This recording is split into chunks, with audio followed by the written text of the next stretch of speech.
Ամորձու ոլորումը անհետաձգելի վիճակ է եւ ժամանակի նախտորոշումը կարող է օգնել պահպանել օրգանի կենսունակությունը։ Սոնոգրաֆիան կարևոր է նաեւ վնասվածքներից հետո։ Այն հնարավորություն է տալիս հայտնաբերել հեմատոմաներ, ամորձու կառուցվածքային վնասումներ կամ այլ փոփոխություններ, որոնք միշտ չէ որ հնարավոր է գնահատել միայն արտաքին զննումով։ Առանձին կարևոր ուղղություն է տղամարդկային անպտղության պատճառների գնահատումը։ Հոշտի սոնոգրաֆիայի միջոցով կարելի է հայտնաբերել վարիկոցելի ամորձու երակների լայնացում, որը կարող է ազդել սերմնաբջիջների ձևավորման եւ որակի վրա։ Հետազոտության ընթացքում կարող են հայտնաբերվել նաեւ հիդրոցելներ, հեղուկի կուտակում ամորձու թաղանթների միջև։ Շատ կարևոր է չանտեսել նաեւ շոշափող գոյացություններ, եթե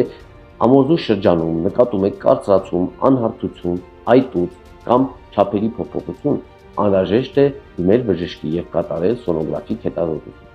Հոշտի սոնոգրաֆիան օգնում է տարբերակել բորբոքային, անոթային, հեղուկային ու ուսքային բնույթի փոփոխությունները, ինչը կարևոր է հետագա ճիշտ բուժման կամ մասնագիտական ուղղորդման համար։ Հիշեք,